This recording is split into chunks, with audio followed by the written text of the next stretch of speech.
Hello, good morning, friends, and again, welcome to you all in our YouTube channel Only Success. And today we will discuss Hindu newspaper, its editorial analysis we will do, and at the end of this newspaper, we will discuss vocabulary, 5 important vocabulary. और इसके बाद में हम लोग जो daily की तरह जो एक क्विज सेगमेंट होता है उसको हम लोग अलग से वीडियो डेली बनाते हैं और उसमें हम लोग 5 इम्पॉर्टेंट क्विज क्वेश्चंस को द हिंदू से जो रिलेवेंट करंट अफेयर्स के रहते हैं उसको डिस्कस करते हैं और जिसका लिंक मैं आप लोगों को आई बटन पे ऊपर दे दूंगा और आप लोग उसको भी देख लें और इस चैनल को आप लोग लाइक सब्सक्राइब और शेयर कर दें। और जो भी नए व्यूअर्स हैं उनको मैं बताना चाहता हूं जो हम लोग डेली डिस्कस करते हैं और कि जितना भी इस तरीके का जो डिफरेंट कलर्स में रहता है वो इम्पॉर्टेंट वोकेबलरी होता है जो एंड में हम लोग डिस्कस करते हैं। और जो भी हाईलाइटेड पीले कलर में जितनी भी इम्पॉर्टेंट न्यूज़ रहती है वो हम लोग येलो कलर में डिस्कस करते हैं। और इसके बाद में आप लोग बिल्कुल निश्चिंत होकर ये न्यूज़पेपर को पढ़ सकते हैं मेरे साथ, क्योंकि आप लोग जितनी इम्पॉर्टेंट न्यूज़ हैं वो मैं सारी कवर करता हूँ यहाँ पे और आप लोग पूरा 100% ट्रस्ट के साथ हमारे साथ जुड़ सकते हैं। आप लोग का एक भी इम्पॉर्टेंट क्वेश्चन बिल्कुल भी मिस नहीं होगा, चाहे वो फैक्चुअल हो चाहे वो कॉन्सेप्चुअल होगा। और ये हमारा और हमारी टीम का आप लोगों का विश्वास है कि हम लोग इतनी मेहनत से आप लोगों के लिए कंटेंट बना रहे हैं और इसी तरह आप लोग अपना प्यार देते रहिए और इस चैनल को लाइक सब्सक्राइब और शेयर ज़रूर करते रहिए, जिससे हमारा मोटिवेशन और अच्छे अच्छे कंटेंट बनाने के लिए बना रहे। तो ठीक है, शुरू करते हैं। और क्विज़ वाला सेगमेंट इसका जो भी लिंक है इस डिस्क्रिप्शन में, क्विज़ इससे रिलेटेड जो क्विज़ है उसको डिस्क्रिप्शन में मैं दे दूंगा और आप लोग डायरेक्टली भी देख सकते हैं और आखिरी में पूरा वीडियो एंड तक देखिए, उसके एंड में भी मैं लिंक दे दूंगा जिससे कि आपकी क्विज़ मिस ना हो। तो आप लोग बिल्कुल निश्चिंत होकर हिंदू पेपर का रिव्यू देखिए, इसको समझिए और एक पेन और पेपर लेकर आप लोग नोट डाउन करते चलिए, जो भी इम्पोर्टेंट होगा मैं आपको पॉइंट आउट करता रहूँगा। चलिए हम लोग बिना देर के शुरू करते हैं। जो भी इम्पोर्टेंट न्यूज़ है उसी सीरीज़ में पहली जो इम्पोर्टेंट न्यूज़ है, जो फ्रंट पेज की न्यूज़ है, Covid deaths, Supreme Court to steer payments.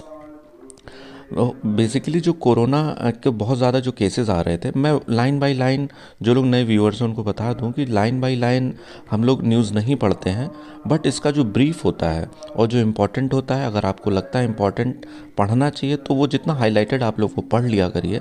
और जो भी आपको लगता है कि नहीं काम आपका हो गया है तो आप लोग then and there pen paper से नोट डाउन करते रहा करिए। ये बेसिकली आपकी हिंदू की एक क्लास ही समझिए इसको, और एक भी इम्पॉर्टेंट आपका पॉइंट मिस नहीं होगा। तो इसमें कोरोना को लेकर जितनी भी डेथ्स हुई थी तो सभी स्टेट्स ने अपने अलग अलग रूल्स बनाए थे उनको कॉम्पनसेशन देने के लिए।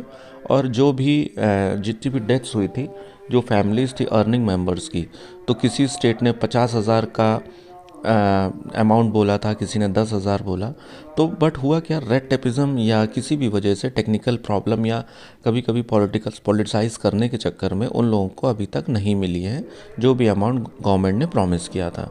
तो सुप्रीम कोर्ट ने सियो मोटो इसका कॉग्निजेंस लिया है। उस सुप्रीम कोर्ट ने यही बोला है कि जैसे आंध्रा गवर्नमेंट हो गई और इसके बाद में बिहार गवर्नमेंट, इन दोनों गवर्नमेंट के अगेंस्ट में बोला है। तो गवर्नमेंट सुप्रीम कोर्ट ने बोला है एज सुन एज जितनी भी जो पेंडिंग रिक्वेस्ट हैं कोरोना पेशेंट्स की या जितनी भी फैमिलीज़ की कॉम्पनसेशन के लिए, तो सरकार उसको स्टेट गवर्नमेंट जल्दी से जल्दी इसको पूरा करे।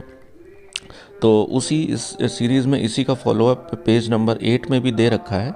तो बट उस इम्पॉर्टेंट बस इतना ही है। तो आंध्र प्रदेश गवर्नमेंट ने बोला है कि हमारे पास अप्रॉक्स 49,000 की आसपास एप्लीकेशंस आई थी, बट जिसमें जो भी रिलेवेंट है, जो एलिजिबल एप्लीकेंट्स हैं वो 31,000 ही हैं। उसी सीरीज़ में बिहार ने बोला हमारे पास तो सिर्फ 10,000 ही आई हैं। तो मतलब यह है ओवरऑल सुप्रीम कोर्ट ने बोला जो भी जिसके पास है जल्दी से डिस्पर्स करें अमाउंट। अगली इंपॉर्टेंट न्यूज़ की तरफ बढ़ते हैं। ये अगर आप लोग सिविल्स की तैयारी कर रहे हैं तो ये आप लोगों के लिए बड़ी इंटरेस्टिंग न्यूज़ लगेगी कि अब होता क्या है कि जो सेंट्रल गवर्नमेंट है, वैसे तो देखा जाए तो जो आईएएस और आईपीएस का कैडर होता है उसमें डीओपीटी का इन्वॉल्वमेंट रहता है। बट अभी तक ये होता था कि अगर उसको डेपुटेशन में उस ऑफिसर को अगर सेंटर में बुलाना है तो उसके लिए स्टेट की परमिशन ज़रूरी होती थी। लेकिन अभी जो डीओपीटी है, डीओपीटी ने ये बोला है कि अब आगे से ऐसा हम लोग अमेंड करने वाले हैं कि इसका जो रूल 6 है उसको हम लोग अमेंड करेंगे। और अमेंड करने के बाद में अगर हमारे, क्योंकि सेंटर में बहुत ज़्यादा ऑफिसर्स की डर्थ है, यानी कि कमी है, तो उसको कमी पूरा करने के लिए कभी कभी पॉलिटिसाइज इशू हो जाता है, तो हम लोग स्टेट से जो भी टैलेंटेड या जो भी एलिजिबल ऑफिसर्स होते हैं उनको हम लोग नहीं बुला पाते हैं, क्योंकि स्टेट से कंसेंसस नहीं मिल पाता है। तो इसीलिए हम लोग उस रूल को अमेंड करेंगे और हम लोग जब चाहें तो उनको डेपुटेशन पे सेंटर पे बुला सकते हैं। तो बस ये उसी से रिलेटेड न्यूज़ है। और ऐसा ठीक भी है कि पॉलिटिसाइज़ करने के लिए कभी भी किसी ऑफिसर को, स्टेट गवर्नमेंट को नहीं रोकना चाहिए, क्योंकि आफ्टर ऑल ये अपॉइंटमेंट्स रहते हैं वो डीओपीटी के ही रहते हैं। तो वही है, पॉलिटिसाइज़ करने वाला केरला लॉ मिनिस्टर बोला नहीं, फेडरल स्ट्रक्चर अगर कोलैप्स होगा तो हम लोग ये करेंगे वो करेंगे, वो सब पॉलिटिकल इश्यूज़ हैं, वो हमारे मतलब का चांस नहीं है। अगली इंपॉर्टेंट न्यूज़ की तरफ बढ़ते हैं। ये जितनी भी न्यूज़ है हमारे काम की नहीं है। अब दूसरा पेज जो होता है ये सिटी वाला है, आप लोगों को पता है, जो भी नए व्यूअर्स उनको मैं बता दूं। और अच्छा, एक चीज़ और भी है, आप लोग पूरा वीडियो लास्ट तक देखा करिए, क्योंकि कुछ इंपॉर्टेंट चीज़ें हैं मैं बताता रहता हूँ। अच्छा, कुछ लोग पूछ रहे थे मुझसे कि सर द हिंदू के नोट्स अगर बनाना है तो कैसे बनाए द हिंदू के नोट्स। तो अगर आप लोग बोलेंगे कमेंट सेक्शन में बताइए, तो मैं एक वीडियो हिंदू के नोट्स कैसे बनाना है उससे रिलेटेड भी मैं एक वीडियो बना दूंगा, जिससे कि आप लोगों को इजी हो जाए हिंदू साथ में करते हुए कवर करने में भी। और अगर आपको लगता है कि हिंदू के अलावा कोई और न्यूज़पेपर भी आप लोग फॉलो जो करते हैं उसको कैसे पढ़ें, या अगर उसके रिव्यू की भी ज़रूरत है, तो आप लोग कमेंट सेक्शन में बताइए, जिससे कि या इंडियन एक्सप्रेस है या जो भी आप पढ़ते हैं, जनसत्ता है, तो हम लोग उसको भी एनालिसिस कर सकते हैं। पर वो अगर आप चाहेंगे तो ही होगा, अदरवाइज़ हम लोग जो हिंदू का कर रहे हैं वही करेंगे। और एक वीडियो अगर आप लोगों को ज़रूरत है नोट्स बनाने के लिए, वो कैसे बनाएं, कैसे कैसे पॉइंट्स को फॉलो करें, वो आप लोग बताएंगे तो हम लोग वो बताएंगे कि एक वीडियो उस पर बना के डाल देंगे। अच्छा, अगली इंपॉर्टेंट न्यूज़ की तरफ आते हैं। अगली इंपॉर्टेंट न्यूज़ है स्वैम्प डियर की। बेसिकली ये स्वैम्प डियर होता है, ये जो काजीरंगा नेशनल पार्क है, ये यहीं पे भी एंडेमिक है। एंडेमिक मतलब होता है सीमित है। हम लोगों ने जब वोकेबलरी सेगमेंट किया था उसमें एंडेमिक वर्ड कवर किया था। जो भी स्टूडेंट्स कवर करते हैं वो सेगमेंट को, तो आप लोगों को याद होगा कि एंडेमिक हम लोगों ने वहाँ पे कवर किया है। तो ये एंडेमिक का मतलब वही है। अब ये ईस्टर्न स्वैम्प डियर है, ये बेसिकली वल्नरेबल सेक्शन है, ये भी वेरी इंपॉर्टेंट है। इसकी कैटेगरी क्या है? वल्नरेबल। ये आप लोगों को पता होना चाहिए और पेन पेपर लेके आप लोग उसको नोट डाउन भी कर लीजिए। इसके बाद में ये रिसेंटली साउथ एशिया में एक्सटेंड हो गया था, और इसमें हुआ ये है कि इसकी पॉपुलेशन काजीरंगा नेशनल पार्क में भी डिप कर गई है, इसलिए ये न्यूज़ में है। तो यहाँ इंपॉर्टेंट है, वल्नरेबल है, काजीरंगा नेशनल पार्क में पाया जाता है, ये यहाँ पे इम्पॉर्टेंट है।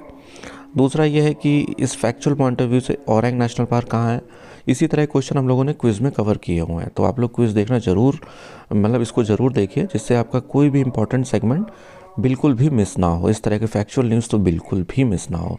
जितने भी जो कैटेगरीज़ होती हैं एग्ज़ाम की, जो वनडे कैटेगरी में आते हैं या पीसीएस में भी, या एंड इवन आईएएस का भी जो एग्ज़ाम होता है, इसमें जो मल्टीपल चॉइस क्वेश्चंस में भी रहता है और असर्शन रीजनिंग क्वेश्चन में भी इस तरह के फैक्चुअल क्वेश्चंस रहते हैं। तो आप लोग इसको नोट डाउन कर लीजिए और इसको याद रखिए। अगली इंपॉर्टेंट न्यूज़ की तरफ बढ़ते हैं हम लोग। ये फिर से स्टेट्स वाली न्यूज़ है, ये हमारे काम की नहीं है। जितना भी इस तरह का डिफरेंट कलर में है, ये वोकेबलरी से रिलेटेड न्यूज़ वो है, तो लास्ट में हम लोग वैसे भी कवर करते हैं। अब यहाँ पे आ जाते हैं हम लोग। यहाँ पे 2-3 आर्टिकल्स, अब हमारे काम का ये बिल्कुल भी नहीं है, ये नॉट इम्पॉर्टेंट, बिल्कुल भी टाइम वेस्ट करने की ज़रूरत बिल्कुल भी नहीं है। ये वाला आर्टिकल है, ये हम लोग बेसिकली पिछला जो रिव्यू हम लोगों ने किया था, जब नाटो और यूएसए यानी कि यूएसए प्लस रशिया की जो भी मीटिंग हुई थी, उसका जो रिज़ल्ट था वो 0 निकला था। उस कॉन्टेक्स्ट में हम लोगों ने पूरा आर्टिकल हम लोगों ने डिस्कस किया था। आप लोगों को अगर याद होगा तो आप लोग वो ज़रूर देखिए और उसमें हम लोगों ने ये आप लोग पूरा आसानी से लिंक कर पाएंगे। और अगर आप लोगों ने अभी तक नहीं देखा है तो उस वीडियो को ज़रूर देखिए, जो नाटो और रशिया की जो भी मीटिंग हुई है बेलारूस में, उसका बेसिकली उसी का ये एक लॉन्ग आर्टिकल दे दिया है। इसमें कुछ भी एक्स्ट्रा नहीं है। अगर आप लोग रशिया या यूएसएसआर डिसइंटीग्रेशन और नाटो का एक्सपेंशन पढ़ते हैं तो ये बेसिकली उसी का ही मतलब सीरीज़ ऑफ इवेंट्स है ये, कि कैसे हुआ क्या हुआ। तो बेसिकली अगर हम लोग इसको डिस्कस करें तो अगर हम लोग बस थोड़ा सा एक ब्रीफ में डिस्कस कर लेते हैं कि रशिया के बेसिकली प्रॉब्लम है क्या। क्योंकि अभी अब ब्रीफ में ये है कि यूएसएसआर जो था, जो आज का यूएसएसआर है, ये 1990 से पहले ये यूएसएसआर होता था। अब फिर रशिया हो गया, 1990 में इसका डिसइंटीग्रेशन हो गया। ठीक है, डिसइंटीग्रेशन होने के बाद में इकोनॉमिकली ये बहुत वीक हो गया। अब वीक होने के बाद में इसका फ़ायदा पूरा यूएसए ने लिया।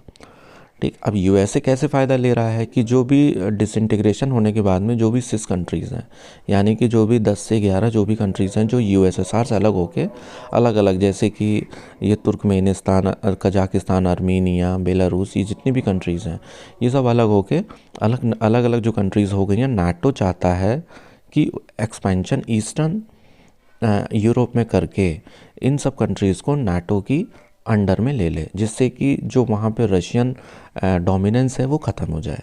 तो बेसिकली इसी को लेके रशिया चाहता है कि ऐसा, अगर ऐसा होगा तो रशिया की जो हेजमनी है वो एकदम ख़त्म हो जाएगी।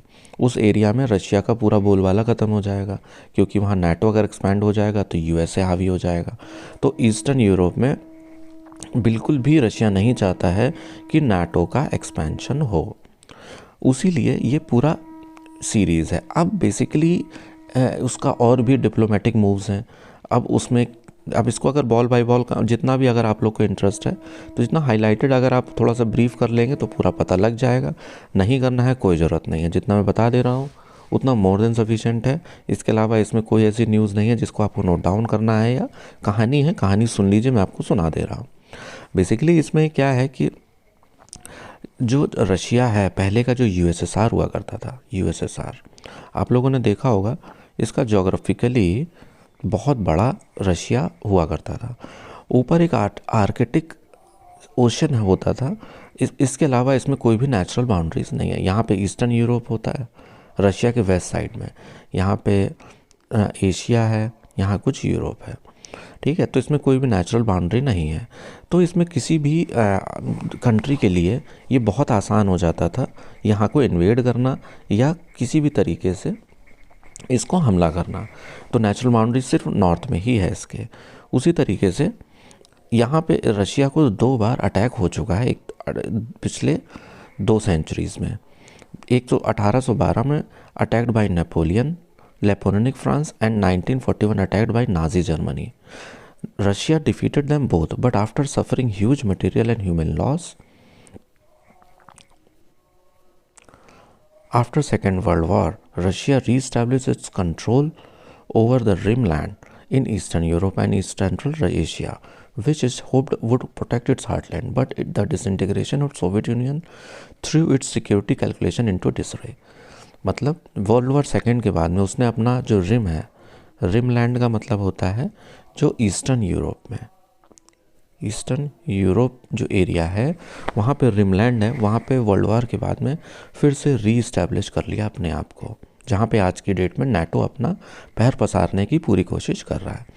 तो इसके बट जब 1990 में फिर से डिसइंटीग्रेशन हो गया यूएसएसआर का, तो फिर से उसकी ताकत कम हो गई और फिर से उसने जो सिक्योरिटी वाला जो इतना बड़ा रिम नेशंस में अपने आप को बहुत स्ट्रांगली इस्टेब्लिश किया था वो ख़त्म हो गया।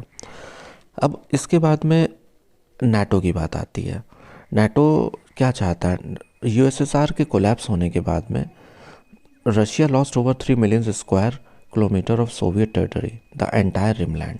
जब यूएसएसआर कोलैप्स हुआ तो 10 से 11 देश इसमें से अलग हो गए, जिसमें से लगभग 20th सेंचुरी में 3 मिलियन स्क्वायर किलोमीटर्स रशिया का एरिया कम हो गया। रशिया उस समय जो है, जब इतना ज़्यादा नुकसान रशिया को हुआ तो रशिया को बहुत गुस्सा भी आ रहा था कि अब क्या करें।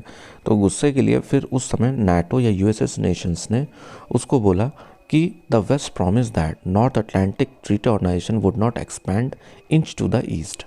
परेशान मत हो, हम लोग ईस्ट एरिया में हम लोग बिल्कुल भी मूव नहीं करेंगे। लेकिन हुआ क्या, उस समय तो रशिया को शांत कर दिया। उसके बाद में क्या हुआ कि धीमे से रशिया तो मान गया, शांत हो गया, लेकिन नाटो नहीं माना। NATO continued expansion in March 1999 in the first enlargement since the end of Cold War. The चेक Republic, Hungary and Poland join NATO. ये सब जो कंट्रीज़ थी, ये सब एक्सपेंशन नाटो के होने के कारण नाटो को ज्वाइन कर लिया। फिर उसके बाद में 1 साल के बाद में 5 साल के बाद में 7 more countries join NATO, Estonia, Latvia, Lithuania. ये सब देख के रशिया अचानक से गुस्से में आ गया। उसको लगा मतलब ये तो डायरेक्ट चैलेंज है मेरी स्ट्रेंथ को लेके, पावर को लेके। तो रशिया ने क्या किया कि नाटोज border with Russia was limited to the northern strip of Norway. Now the distance from NATO's Estonia border to St. Petersburg, the second most populous city. मतलब पहले जो है सिर्फ नॉर्वे तक का एक छोटा सा टुकड़ा मिलता था। अब क्या है कि एस्टोनिया का सीधा बॉर्डर मतलब सेंट पीटर्सबर्ग से मिल गया, जो शहर किसका है, रशिया का। मतलब अब नाटो का एक्सपेंशन रशिया के सिर्फ जो है एस्टोनिया के बॉर्डर से आके मिल गया, पीटर्सबर्ग से। अब ये देख के रशिया को मतलब ये लगा कि अब डायरेक्टली अगर ऐसे ही होता रहा तो उसके सीधे सीधे पावर को सीधे सीधे चैलेंज होगा और रशिया कुछ भी नहीं कर पाएगा। इसके बाद में उस समय जो वीक जो पावर थी उसको पुतिन ने ओवरटेक किया, और उस समय जो है जो वीक स्टेट था, इकॉनमी ख़राब हो रही थी, उसको डायरेक्ट फॉरेन पॉलिसी 2000 में होने के बाद में इसको ठीक करना शुरू किया। और इसके बाद में 2008 में when USA promised membership to Georgia and Ukraine in the Bucharest summit, Russia, which was going out of post-Soviet retreat, responded forcefully. जब ये हो रहा था इधर पे तो ठीक है, इधर जब 2008 में फिर से यूएसए का नाटक शुरू हो गया नाटो का।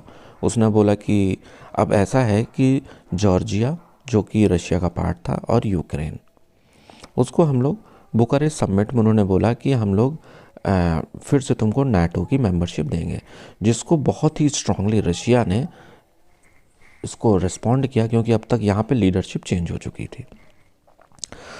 तो अब यहाँ पे NATO has already come close to Saint Petersburg, and if Ukraine joins the alliance the heartland would come further under threat. मतलब वही है कि पीटर्सबर्ग तक तो हो ही गया, अब अगर उसमें यूक्रेन भी ज्वाइन कर लेगा तो सीधे सीधे ये चैलेंज हो जाएगा रशिया के लिए, और रशिया के मतलब हेजमनी को सीधे सीधे चैलेंज करेगा।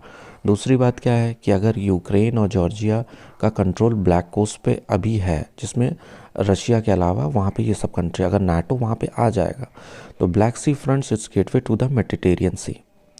If Ukraine or Georgia also joins NATO, Russia fears that its dominance over the Black Sea would come to an end. So in 2008, Mr. Putin sent troops to Georgia over the separatist conflict in South Estonia.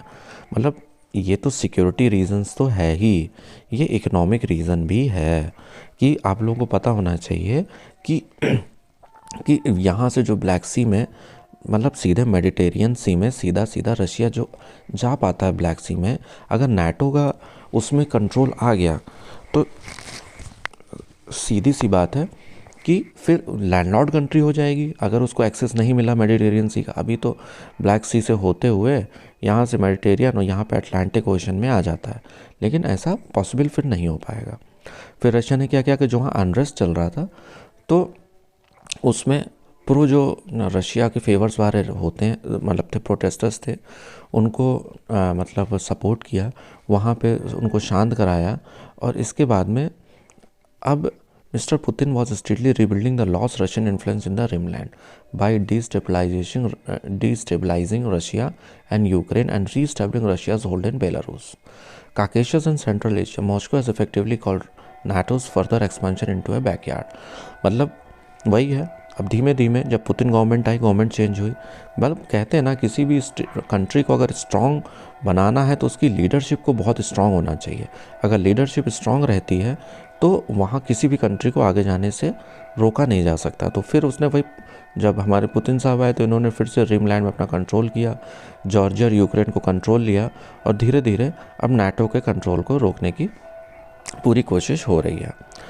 अब ये तो हो गया। अब इसको आपने कहानी की तरह सुना, इसका नोट्स कुछ नहीं बनाना। अगर आपको कुछ लगा भी है तो उसको ठीक है, जब मैं बोलता हूँ उसको नोट डाउन कर लिया करिए। बाकी ये आर्टिकल आता रहता, 3 दिन पहले भी आया था, आप लोग वहाँ से कोरिलेट कर पा रहे होंगे। अगली इंपॉर्टेंट न्यूज़ की तरफ आते हैं, टेक्नोलॉजी टैंगल। बेसिकली अभी आपने बहुत दिन से न्यूज़ चल रही थी, आपने देखा था, अगर आपने रिव्यू सुना होगा तो उसमें क्या चल रहा था कि जो यूएसए है, यूएसए में आने वाली जो भी बहुत सी फ़्लाइट्स है, इंडियन फ़्लाइट्स भी 2 दिन कंटिन्यूसली एयर इंडिया की फ़्लाइट वो कैंसिल कर दी गई। उसका मेन कारण ये था कि वहाँ पे जो 5G टेक्नोलॉजी है उसको वहाँ पे इंस्टॉलेशन चल रहा है, और वहाँ पे 5G टेक्नोलॉजी को एग्जीक्यूट करने के लिए ये फ़्लाइट्स को कैंसिल किया जा रहा है, कुछ टेक्निकल इशू को लेके। अब हम लोग इस आर्टिकल में बस वही डिस्कस करने वाले हैं, इशू क्या है, क्या उसका फ्यूचर है, और बेसिकली क्यों फ़्लाइट को रोका जा रहा है। यहाँ पे द मच अवेट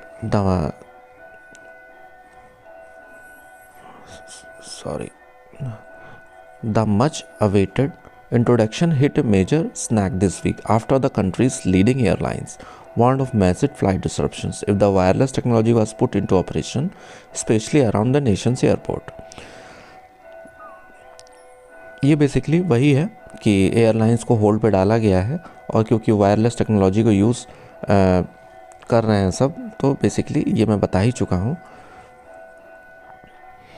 मेन चीज़ ये है कि जो भी फ़्लाइट्स हैं इनको कैंसिल इसलिए किया जा रहा है कि सम एयरक्राफ्ट में be affected by 5G radio frequency.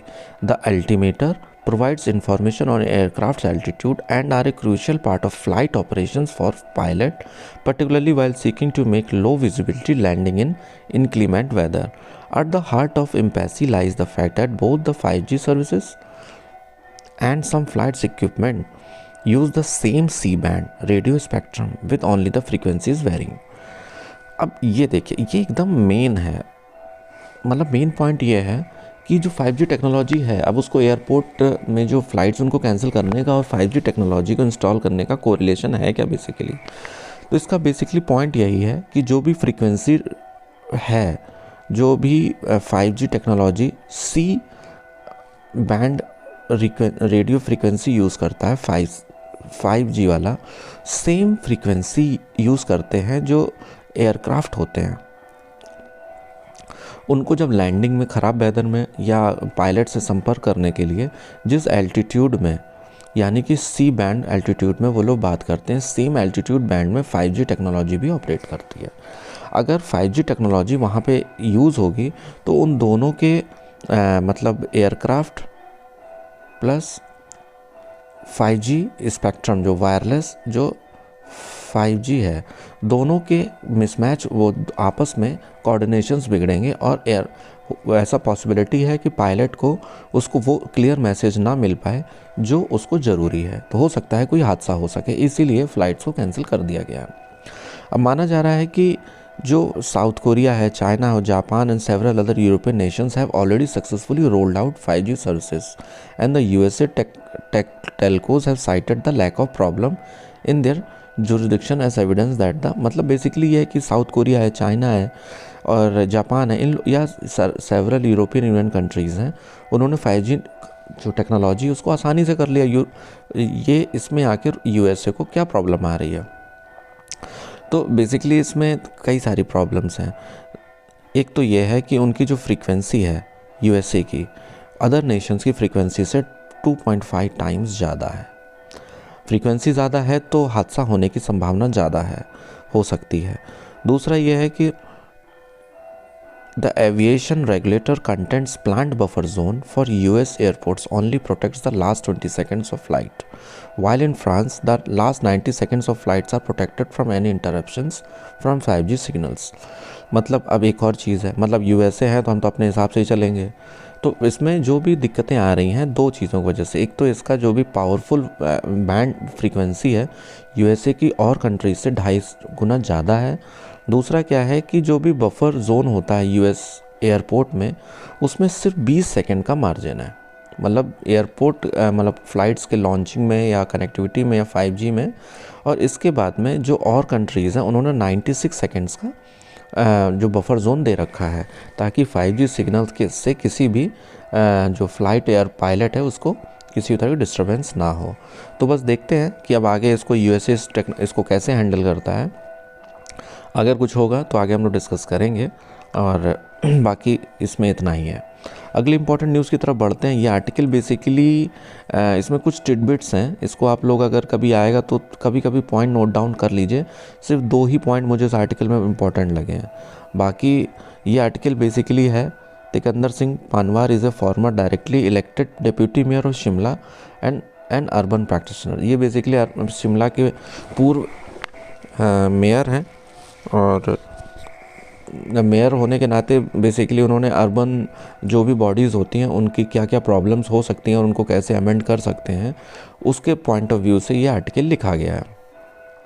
तो बेसिकली इनका ये कहना है कि अर्बन जो बॉडीज़ होती हैं, मैं ब्रीफ कर देता हूँ कि पूरा आर्टिकल इतना काम का नहीं है, जो काम का है वो मैंने देख लिया है और उसके हिसाब से मैं आपको बताता हूँ कैसे करना है। इसको आप लोग बस सुन लीजिए, इम्पोर्टेंट आपका कुछ भी मिस नहीं होगा। मतलब अभी रिसेंटली आरबीआई ने एक रिपोर्ट पब्लिश की थी, the reserve bank of India report in state finance study of basically. Recently reserve bank of India ने एक रिपोर्ट पब्लिश की थी जिसमें basically state finance study of budget, state finance study of budgets of 2021 ये इसका नाम था। इसमें बेसिकली रिज़र्व बैंक ने एक रेफरेंस लिया था कि जितना भी पैंडमिक हुआ कोरोना को लेके, थर्ड टियर गवर्नमेंट यानी कि जो भी अर्बन बॉडीज़ होती हैं, इनको थर्ड टियर इसलिए बोलते हैं क्योंकि हमारा जो पंचायती राज सिस्टम है और प्लस अर्बन सिस्टम्स हैं, आप लोगों को पता ही होगा 73rd और 74th अमेंडमेंट के तहत ये जोड़े गए थे। तो ये हमारा डेमोक्रेसी का मेन पिलर होता है अर्बन बॉडी और पंचायती राज। तो यहाँ पे इसीलिए थर्ड टियर गवर्नमेंट इनको बोला जाता है। तो इस जो भी पैंडमिक हुई थी, पैंडमिक होने के टाइम पे इन जो बॉडीज़ ने बहुत ही क्रूशल रोल प्ले किया था इस हेल्थ केयर कंटेनमेंट में, हेल्थ केयर में इस पैंडमिक को कंटेनमेंट में। तो इस चक्कर में इनका जो फाइनेंसिस था ये बहुत ज़्यादा कोलैप्स कर गया, और इसके बाद में इनको जो है इनके जो तरह तरह से जो कई तरीके से फंडिंग होती थी वो भी रुक गई है। तो बेसिकली इस आर्टिकल में वही डिस्कस किया गया है कि अभी तक कहाँ से अर्बन बॉडीज़ की फंडिंग होती थी और अब क्यों रुक गई है, और अब क्या करना चाहिए, और इनको और इफ़ेक्टिवली करने के लिए और क्या क्या स्टेप्स उठाने चाहिए। तो इसमें RBI further commented that the functional autonomy of civic bodies must increase and their governance structure strengthened. This could happen by empowering them financially through higher resources availability. Basically वही है कि अगर इनके पास फाइनेंशियल रिसोर्सेज और इनकी functionality improve करनी है, मतलब अगर रहेगा तो इनकी फंक्शनैलिटी ऑटोमेटिकली इम्प्रूव हो जाएगी। इसके लिए स्टेप्स लेने चाहिए। अब यहाँ पे एक आरबीआई की रिपोर्ट ने एक हाईलाइट किया था कि अभी तक का जो मेजर जो प्रॉपर्टी टैक्स होता था, प्रॉपर्टी टैक्स वो मेन सोर्स होता था अर्बन बॉडी के रेवेन्यू के लिए। अभी क्या हुआ कि Organisation for Economic Cooperation and Development data shows that India has the lowest property tax collection rate in the world. अब तो सीधी सी बात है, अर्बन बॉडी का जो मेन सोर्स ऑफ रेवेन्यू है वो प्रॉपर्टी टैक्स अगर है, तो जब अब उसमें भी जो OCTE का डाटा है उसने बोला इंडिया सबसे कम प्रॉपर्टी टैक्स कलेक्ट करता है। तो जब कलेक्ट करता है तो अर्बन बॉडी ही का जब वही सोर्स ऑफ इनकम है तो जाहिर सी बात उनका पैसा होता ही नहीं उतना, ताकि फंक्शनैलिटी उनका स्ट्रांगली कर पाएँ। तो जब उनके पास पैसा नहीं होगा तो जाहिर सी बात है the old approach of treating cities at adjunct of state government continues to dominate the policy. मतलब ये है कि जब आपके पास रिसोर्सेज नहीं होंगे तो आप लोग क्या करेंगे कि जो स्टेट गवर्नमेंट है उसके पिछलग्गू बन के अपना काम करते रहेंगे, ताकि यानी कि बिना किसी रिस्पॉन्सिबिलिटी के। अब urban development is a state subject, ये इंपॉर्टेंट है, ये नोट डाउन कर लीजिए कि अर्बन जो डेवलपमेंट है वो स्टेट सब्जेक्ट है या सेंट्रल सब्जेक्ट है, तो ये स्टेट सब्जेक्ट है which is more link to the political and democratic movements. यानी कि अब जो भी म्यूनसिपल बॉडीज़ होती हैं, अब वहाँ पे कौन इलेक्ट होगा, कौन नॉमिनेट होगा, ये जब पॉलिटिकली चीज़ें हो जाती हैं और वहाँ पे जो स्टेट की गवर्नमेंट है, अगर दोनों में डिफरेंस हो जाता है तो दोनों की फंडिंग में और दोनों की फंक्शनैलिटी में ऑटोमेटिकली बहुत ज़्यादा गैप आ जाता है। तो जाहिर सी बात है, पॉलिटिकली जब ज़्यादा हो जाता है तो उसके कारण ज़रूरी है कि इस तरह से पॉलिटिकल मूव के चलते इन बॉडी सफ़र करती हैं। अब another important intervention was in the first half of the 1990s with the Constitution 73rd and 74 amendment. ये ऊपर जो हम लोगों ने डिस्कस किया था कि 73rd में पंचायती राज इस्टेब्लिश हुआ था और 74th में अर्बन लोकल बॉडीज़। तो ये इम्पॉर्टेंट है, बहुत इम्पॉर्टेंट है, ये सारे एग्ज़ाम में लगभग पूछा जा चुका है और पूछा भी जा सकता है, तो ये आप लोग को पता होना चाहिए। तो इससे इन बॉडीज़ को स्ट्रॉन्ग करने के लिए बहुत सारे मेजर्स लिए गए थे, कुछ ट्रांसफर्स किए गए। मैं मोटा मोटा जो इम्पोर्टेंट है वही बता रहा हूँ बस। अब इसमें ये बता कि ये वेरी इंपॉर्टेंट है कि इन बॉडीज़ को स्ट्रॉन्ग करने के लिए जो 3 F's हैं ये इम्प्लीमेंट करने चाहिए। 3 F's में क्या क्या है? Transfer of functions, finance and functionaries. Function, finance and functionaries, इन चीज़ों पे अगर काम होगा तो ऑटोमेटिकली इस पे काम हो जाएगा अर्बन बॉडीज़ को स्ट्रॉन्ग बनाने के लिए। अब इसमें डाटा एक दिया गया है कि 35% of the population lives in urban centres and nearly 2/3 of the country's GDP stems from cities and almost 90% of government revenue flow from urban centres. Urban bodies में 35% ऑफ पॉपुलेशन रहती है और इसमें लगभग जो है 90% जो गवर्नमेंट का जो GDP है वो अर्बन बॉडी से फ्लो करता है। बट इसमें होता क्या है, अभी भी अर्बन बॉडी का जो अभी तक मेन जो one of the main centralise taxation होता था वो होता था ऑक्ट्राई ड्यूटी, चुंगी कर जिसको कहते हैं। ऑक्ट्राई ड्यूटी मतलब जो टोल टैक्स होता है ना, टोल टैक्स, वो होता था। फिर लेकिन अब इसमें ये बोला जा रहा है कि अगर ये ऑक्ट्राई ड्यूटी अब जब है, but the source of revenue collection was taken away, octroi duty की बात हो रही है,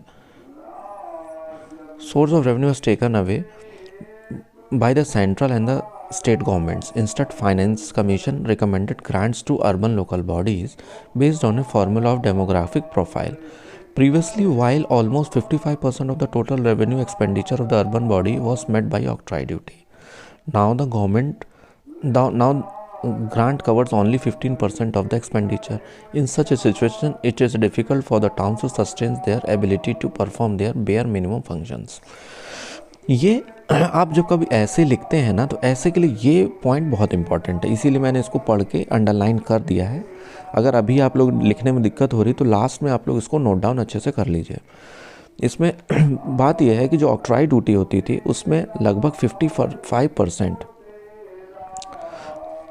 लगभग जो भी एक्सपेंडिचर अर्बन बॉडी का होता था वो ऑक्ट्राई ड्यूटी से कवर हो जाता था, 55% ऑफ द एक्सपेंडिचर। ये बेसिकली शिमला का एग्जांपल इन्होंने दिया है यहाँ पे, क्योंकि शिमला के पूर्व मेयर है। अब क्या हुआ है, जो पर ये जो भी ऑक्ट्राई ड्यूटी का जो भी शेयर था वो स्टेट और सेंट्रल गवर्नमेंट ने आपस में ले लिया। अब आपस में लेने के बाद में अब इसका जो भी सोर्स और रेवेन्यू था वो ख़त्म हो गया। अब फाइनेंस कमीशन ने बोला कि इसको जो भी शेयर देंगे वो 15% देंगे। अब 15% देंगे, अब पहले जितना भी होता था 55% ऑफ द शेयर कवर होता था, उसकी रिलेटिवली उसकी तुलना में सिर्फ 15% अगर मिलेगा तो जाहिर सी बात है अर्बन बॉडीज़ की नीड पूरी कभी हो नहीं पाएगी। जब नहीं हो पाएगी तो उनको सस्टेन करने के लिए बहुत दिक्कत आने वाली है, उनकी फंक्शनैलिटी के लिए, मशीनरी के लिए, तो ये सब बहुत दिक्कत होगी। तो जाहिर सी बात है कि ये पॉसिबल नहीं है, इसके लिए और दूसरा कदम उठाने चाहिए। अब इसमें इस एग्ज़ाम्पल लिया जो स्कैंडिनेवियन नेशंस हैं उनके लिए एग्ज़ाम्पल्स लिया गया है कि जैसे वहाँ पे है उनका जो अर्बन बॉडी बहुत अच्छा काम करते हैं।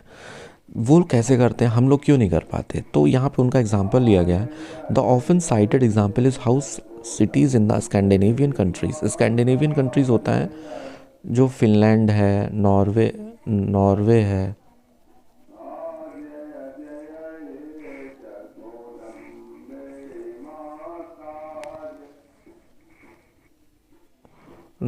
है, फिनलैंड है, स्वीडन है, ये स्कैंडिनेवियन कंट्रीज़ हैं।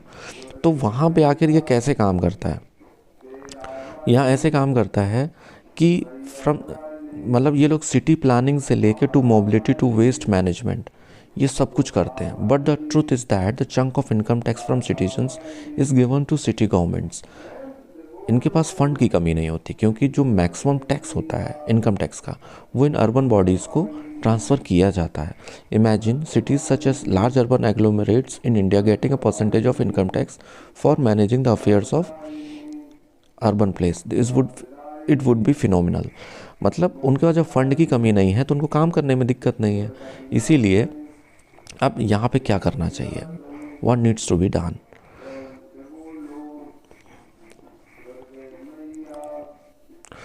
Centre of governance where democratic decentralisation can bring amazing results. ये तो छोड़ दो। बेसिकली इम्पॉर्टेंट ये है कि our cities are hardly prepared for the impact of climate change, nor do they have adaptive strategies. The resource required for quantitative and qualitative data must be immediately provided to the cities to ensure a disaster reduction plan, keeping vulnerable communities. अब इसमें यहाँ पे F की बात discuss की गई है।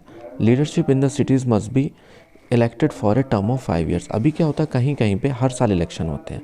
जब हर साल इलेक्शन होंगे तो जो भी आएगा उसको लगेगा कि कोई टेन्योर का श्योरिटी है नहीं, जो भी पैसा है खाओ पियो या काम मत करो, जो भी पैसा है करप्शन में चला जाता है, क्योंकि ना उनके पास कैडर होता है ना गोल होता है 1 साल के लिए। तो इनका टेन्योर लगभग कम से कम 5 साल के लिए फ़िक्स तो होना ही चाहिए। अगर 5 साल के लिए इनका टेन्योर फिक्स होगा तो उनमें कम से कम एक परमानेंट कैडर होगा, काम करने के लिए एक गोल होगा, आसानी से किया जाता है, तो फंक्शनैलिटी स्ट्रांग होगी। अगर इनकम टैक्स जैसे मेजर्स लिए जाएं तो इनके पास फ़ंड की भी कमी नहीं होगी और जाहिर सी बात है इसमें अच्छे से काम कर पाएंगे जितनी भी अर्बन बॉडीज़ हैं। इसमें बस इतना ही है जो मैंने बताया, अगर आपने नोट डाउन कर लिया है तो बस उतना काफ़ी है, बाकी आपको परेशान होने की ज़रूरत नहीं है। अगले इंपॉर्टेंट न्यूज़ की तरफ हम लोग बढ़ते हैं। इस सेकेंड पेज में अगेन यहाँ पे कुछ नहीं है, जो ऑनलाइन क्लासेस चल रही हैं उनको लेके है बस। अच्छा, यहाँ पे एक इम्पॉर्टेंट न्यूज़ जो हम लोग चल रहा था, जो रिपब्लिक डे परेड आने वाला है। रिपब्लिक डे परेड में यहाँ पे हम लोग देख रहे थे कि 5 नेशंस के डिग्नेटरीज आने वाले थे। अब क्या है, कोरोना के चलते हम लोग डिस्कस कल या परसों में किया था कि अब ऑल्टरनेटिव प्लान पे यानी कि वीडियो कॉन्फ्रेंसिंग पे इंडियन गवर्नमेंट विचार कर रही है, क्योंकि कोरोना है, पेंडेमिक में इस तरह की हाई लेवल 5 डिग्नेटरीज़ को बुलाना और मीटिंग कंडक्ट कराना बहुत ही मतलब मुश्किल काम है। तो इसीलिए सुरक्षा और हेल्थ को ध्यान में रखते हुए पिछली साल की ही तरीके इस बार भी रिपब्लिक डे में कोई भी नहीं आने वाला है, मतलब कि कोई चीफ गेस्ट नहीं होगा फॉरेन डिग्नेटरीज में से। पिछली बार आपको पता है बोरिस जॉनसन जो थे, बोरिस जॉनसन, उनका आना निश्चित हुआ था, पर इसी कोरोना के रहते उनकी ट्रिप भी कैंसिल कर दी गई। इस बार भी कोई नहीं आ रहा है। तो अगेन ये इम्पॉर्टेंट है कि इस बार चीफ गेस्ट कौन है, तो कोई नहीं है। अगर आपसे कोई भी क्वेश्चन आता है तो कोई भी नहीं है। अब देखिए यहाँ पे इलेक्शन आता है, ईवीएम का भूत निकल आता है। ईवीएम मतलब इलेक्ट्रॉनिक वोटिंग मशीन, ठीक है। तो अब ईवीएम शुरू हो गया। ईवीएम क्या शुरू हो गया, अब यहाँ मिस्टर शर्मा जी हैं, शर्मा जी ने क्या किया है, एक पीआई डाल दी है। उन्होंने बोला है कि 61st A of the Representation of the People's Act which permit the use of EVMs was not pass by Parliament and hence can not be imposed. मतलब हुआ क्या था, जब ईवीएम या कोई भी चेंजेस इलेक्शन में या किसी भी तरीके की इलेक्शन प्रोविज़न में होता है रिप्रेजेंटेशन ऑफ पीपल्स एक्ट में, तो उसमें पार्लियामेंट की सहमति ज़रूरी होती है। पर इसमें ईवीएम, उनका ये कहना है कि ईवीएम लागू कर दिया गया पर इसमें पार्लियामेंट के द्वारा कोई भी लॉ तो पास किया नहीं गया है, तो ये इनवैलिड है, इसको निरस्त करना चाहिए और इसको बैलेट पेपर में वापस जाना चाहिए। और खैर सुप्रीम कोर्ट ने इनकी पीआईएल को एक्सेप्ट कर लिया। अब देखते हैं आगे क्या होगा, बट मेरा ओपिनियन है कि इसमें कुछ भी नहीं होने वाला है और ये फालतू का एक पॉलिटिकल स्टंट है। पेज नंबर 9 में बस सारी न्यूज़ पॉलिटिकल है, इसमें कोई इंपॉर्टेंट न्यूज़ नहीं है, इसको आप लोग स्किप कर सकते हैं। पेज नंबर 10 में अगेन इम्पॉर्टेंट कुछ नहीं है, बस यही है कोरोना की न्यूज़ है। 3 लाख समथिंग शायद 17,000 कोरोना केसेस आए हैं। तो यही है कि कोरोना केसेस बढ़ रहे हैं, आप लोग ख्याल रखिए और एकदम प्रिकॉशन लेते रहिए, पढ़ते रहिए अपना, और बिल्कुल ध्यान से। अगली इम्पॉर्टेंट न्यूज़ है कि तालिबान को लेके है। ये जो वर्ल्ड वाला सेगमेंट होता है हम लोग वहाँ पे हैं। तालिबान सीक्स मुस्लिम नेशन रिकग्निशन। तालिबान का क्या है, अफ़गानिस्तान में सरकार तो बना ली है, अब सरकार अकेले बनाने से कुछ नहीं होता है ना। वो लोग बेचारे अपना, तालिबान के साथ प्रॉब्लम क्या हो गई, उनका जो बेसिक जो उनका कोर जो नेचर है वो वायलेंस का है। अब यहाँ पे उनको लग रहा है सरकार तो हमने बना ली है, अब हमें रिकग्निशन अगर कोई दुनिया का देश देगा ही नहीं तो हमें फ़ंड कौन देगा। ना कोई एम्बेसी खुलेगी हमारे देश में, ना हमसे कोई राजनीतिक रिश्ता रखेगा, तो ट्रेड कैसे होगा। ठीक है, अब जब कुछ भी नहीं होगा तो हम लोग करेंगे क्या सरकार बना के, हम लोग फिर वही करना पड़ेगा, गाय भैंस वाला काम, बकरी चराओ गाय ले जाओ वो सब करो। तो उन्होंने बोला कि सबसे पहले हम लोग ये करेंगे कि जो मुस्लिम कंट्रीज़ हैं तो उनसे सबसे पहले उन्होंने बोला है कि हमें जो है इसको एक रिकग्निशन चाहिए। I call on Muslim countries to take the lead and recognize us officially. Then I hope we will be able to develop quickly. Economic crisis है, खाने पीने की दिक्कत है, तो वो भी चाहता है कि रिकग्निशन मिले।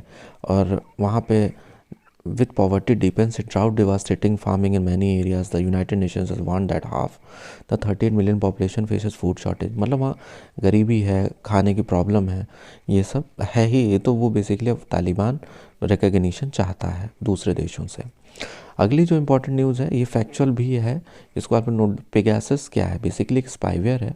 ये इज़राइल है, इज़राइल का एक एनजीओ है, उसने बनाया था ये। तो मतलब इसको फिर वहाँ पे एक इंक्वायरी के लिए बना दिया गया। इसमें इंपॉर्टेंट सिर्फ इतना है, पेगासस ये क्विज़ में हम लोगों ने कवर किया है डिटेल में, क्वेश्चन आंसर फॉर्मेट में, जिसका लिंक हम लोग आई बटन में भी दे देंगे ऊपर, और आप लोग प्लीज़ ज़रूर देखिए। और इसका डिस्क्रिप्शन में भी उस क्विज़ का लिंक होगा। पेगासस इज़राइल का है, स्पाईवेयर है, ग्लोबल कंट्रोवर्सी इंडिया में भी बहुत सारी हुई थी। तो अगली इंपॉर्टेंट न्यूज़ की तरफ बढ़ते हैं हम लोग।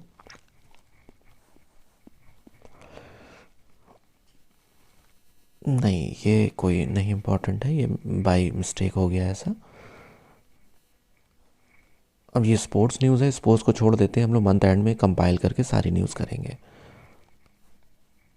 ठीक है friends, that's all for today. और ये आज का द हिंदू न्यूज़पेपर तो हो गया, अब हम लोग द वोकेबलरी वाले सेगमेंट में डिस्कस करते हैं। चलिए अभी हम लोग देखते हैं वोकेबलरी को। चलिए दोस्तों, अब ये जो 5 वोकेबलरी वाला सेगमेंट है उसमें से हम लोग जो 5 वोकेबलरीज़ हैं उसको हम लोग डिस्कस करते हैं। और जो भी फ्रेंड्स हैं जिनका रिव्यू सेगमेंट छूट गया है उनके लिए मैं बता दूं, जो भी इंपॉर्टेंट वोकेबलरीज़ होती है उसको हम लोग डिस्कस यहाँ जो करते हैं वो मेन पेपर में फ्रंट पेज में या किसी भी पेज में हम लोग ग्रीन कलर से उसको हम लोग हाईलाइट कर देते हैं, तो जिससे कि आप लोग सेंटेंस फॉर्मेशन भी देख सकें और वहाँ से किसी भी तरीके का अगर आप लोगों को एंटोनिम या सिनोनिम देखना है तो वहाँ से इजीली देखा जा सके। तो चलिए हम लोग बिना देर के शुरू करते हैं। पहला जो वर्ड है स्ट्राइड, ये टेक्स्ट और कंटेंट वाले पेज से लिया गया है। स्ट्राइड्स मतलब होता है प्रगति। अगला जो है टैंगल है, इसका मतलब उलझन होता है। ये एडिटोरियल वाला जो पेपर था उससे लिया गया है टेक्नोलॉजी टैंगल। अगर आप लोगों ने याद होगा तो टेक्नोलॉजी टैंगल एग्जैक्टली यही वर्ड दिया गया था। ठीक है, टेक्नोलॉजी टैंगल। तो ये है कि आप लोग इसको वहाँ से भी देख सकते हैं, इसका मतलब होता है उलझन। तीसरा जो इम्पोर्टेंट वर्ड है ल्यूकवार्म। ल्यूकवार्म का मतलब होता है गुनगुना या मंद गति से करते हैं। तो आप लोग को याद होगा फ्रंट पेज में जो सुप्रीम कोर्ट ने स्टेट्स को बोला था कि ल्यूकवार्म गति से आप लोग काम मत करिए, ल्यूकवार्म स्पीड से आप लोग काम मत करिए, यानी कि मंद गति से गुनगुना। इसको ल्यूकवार्म वाटर भी यूज़ बोल सकते हैं। ल्यूकवार्म वाटर, गुनगुना पानी। आजकल सर्दी पड़ रही है तो आप लोग गुनगुने पानी से नहाते होंगे, तो ल्यूकवार्म वाटर। फ्रे माने होता है दंगा। ठीक है, ये भी एडिटोरियल से लिया गया है, वहाँ पे हाईलाइट कर दिया गया है। चूँकि वो पॉलिटिकल न्यूज़ थी इसलिए हम लोगों ने वो डिस्कस नहीं किया। अगली जो 5th है और लास्ट है इम्पॉर्टेंट जो न्यूज़ है वो है इनानिमिटी। इनानिमिटी मतलब होता है गुमनामी। जैसे होता है कि you don't want to reveal your identity, you want to be anonymous, you keep anonymity while donating for the students. आप बच्चों के लिए डोनेशन करना चाहते हैं अपनी पहचान को छिपा के। तो चलिए दोस्तों, ये इंपॉर्टेंट जो भी वर्ड्स थे हम लोग डिस्कस कर लिए, और आज के लिए बस इतना ही। और थैंक्स फॉर वॉचिंग। अगर आप लोगों को लगता है कि आपको कुछ भी फ़ायदा हुआ है तो आप लोग प्लीज़ इस चैनल को लाइक और सब्सक्राइब ज़रूर करिए, और कमेंट में बताइए कि आप लोगों को कैसा लगा। और ये हम लोगों की और हमारी टीम और मेरे द्वारा एक छोटा सा एफर्ट है, जिससे आप लोगों के लिए एक स्टडी को थोड़ा सा आसान बनाया जा सके। अगर आप लोगों का प्यार मिलता रहेगा तो ये हमारे लिए और हमारी टीम के लिए बहुत ही मोटिवेशन रहेगा। चलिए, thanks for watching, thank you so much.